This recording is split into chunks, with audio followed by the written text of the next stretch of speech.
Good morning বন্ধুরা, আশা করি আপনারা সকলে খুব ভালো আছেন এবং সুস্থ আছেন। আজকে আবার একটা নতুন রেসিপির মাধ্যমে দ্য কুকস অ্যান্ড কম্প্যানিয়নে আপনাদের সবাইকে স্বাগত জানাচ্ছি। বন্ধুরা, আজ আমি তোমাদের দু ধরনের স্যান্ডউইচ বানিয়ে দেখাবো, একটা ভেজ আর একটা নন ভেজ। দুটোই কিন্তু খুব সহজ, জাস্ট 15 মিনিটের মধ্যেই তোমরা বানিয়ে ফেলতে পারবে। আর এতটাই টেস্টি আর চটপাটা হয় যে তোমরা না খেলে বুঝতে পারবে না। বেশিরভাগ সময়ই তো আমরা বাইরে থেকে কিনে খাই, একবার বাড়িতে এরকম ভাবে বানিয়ে খেয়ে দেখো, বেশ অন্যরকম লাগবে। চলো তাহলে রেসিপিটা শুরু করি।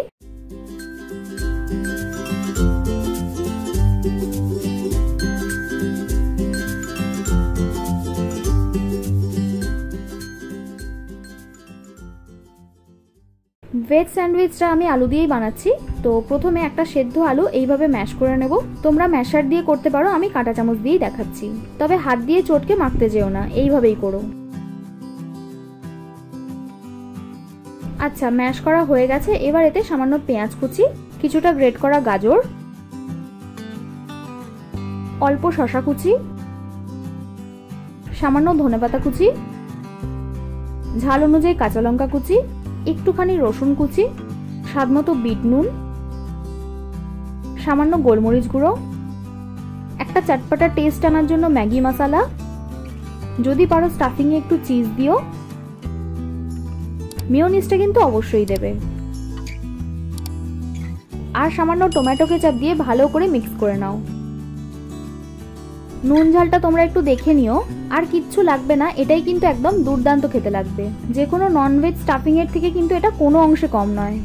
যাই হোক, আলু স্টাফিং তৈরি হয়ে গেছে। এবার এই দিকে 4টে ব্রেড নিয়ে নিচ্ছি। তার মধ্যে থেকে 2টো ব্রেডে অল্প অল্প করে বাটার লাগিয়ে নেব। তারপর সামান্য একটু মেয়োনিজ আর টমেটো কেচাপ একসাথে স্প্রেড করে দিতে হবে। আর একদিকে তোমরা চাইলে ধনেপাতার চাটনি দিতে পারো, তবে আমার কাছে এখন নেই। তোমাদের কাছে যদি থাকে তাহলে অবশ্যই দিও। এবার এই দিকের 2টো ব্রেডে আলু স্টাফিংটা ভালো করে লাগিয়ে নেব। তারপরে মাঝখানটায় একটু চিজ দিয়ে দিচ্ছি।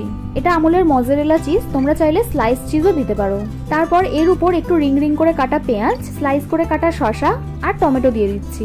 সব শেষে সামান্য একটু গোলমরিচ গুঁড়ো আর সামান্য একটু ম্যাগি মশলা ছড়িয়ে ভালো করে ব্রেডগুলো দিয়ে চেপে দেবো।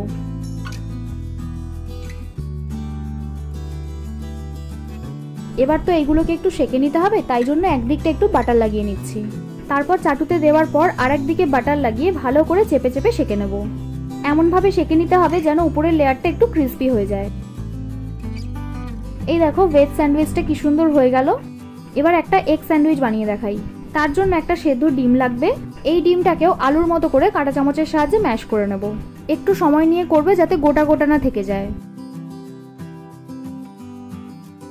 এই দেখো, ম্যাশ করা হয়ে গেছে। এবার এতে সামান্য পেঁয়াজ কুচি, শসা কুচি, গ্রেট করা গাজর, ধনেপাতা কুচি, ঝাল অনুযায়ী কাঁচা লঙ্কা কুচি, স্বাদমতো বিট নুন, সামান্য গোলমরিচ গুঁড়ো, ম্যাগি মশলা, সামান্য একটু চিজ আর মেয়োনিজ দিয়ে ভালো করে মিক্স করে নেব।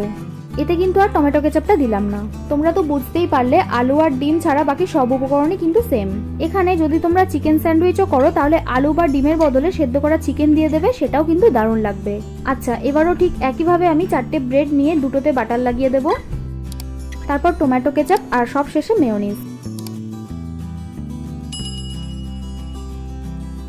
তোমরা একসাথেও সবকিছু লাগিয়ে নিতে পারো, এরকম একটা একটা করে লাগানোর কোনো দরকার নেই। এবার আরেকদিকে আমি ডিমের স্টাফিংটা দিয়ে দিচ্ছি। আর মশলার মধ্যে সামান্য গোলমরিচ গুঁড়ো আর সামান্য ম্যাগি মশলা দিয়ে দেবো। তারপর আবারও পেঁয়াজ, শসা, টমেটো দিয়ে দিচ্ছি। ও হ্যাঁ, মাঝখানে এই চিজটা কিন্তু একদমই ভুলো না। সব শেষে উপর দিয়ে আর একটা ব্রেড চাপা দিয়ে বাটার লাগিয়ে দেবো।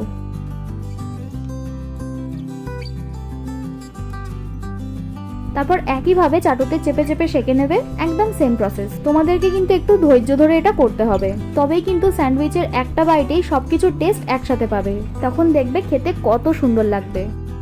আপনারা কিন্তু অবশ্যই বাড়িতে এটা বানাবেন, তারপর আমাকে জানাতে একদম ভুলবেন না।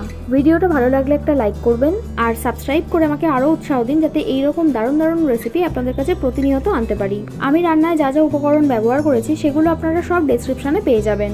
আমার বানানো রান্নাগুলো এতক্ষণ সময় নিয়ে দেখার জন্য আপনাদের সবাইকে অসংখ্য ধন্যবাদ। ভালো থাকবেন, সুস্থ থাকবেন, আবার দেখা হবে নতুন কোনো রেসিপির সাথে।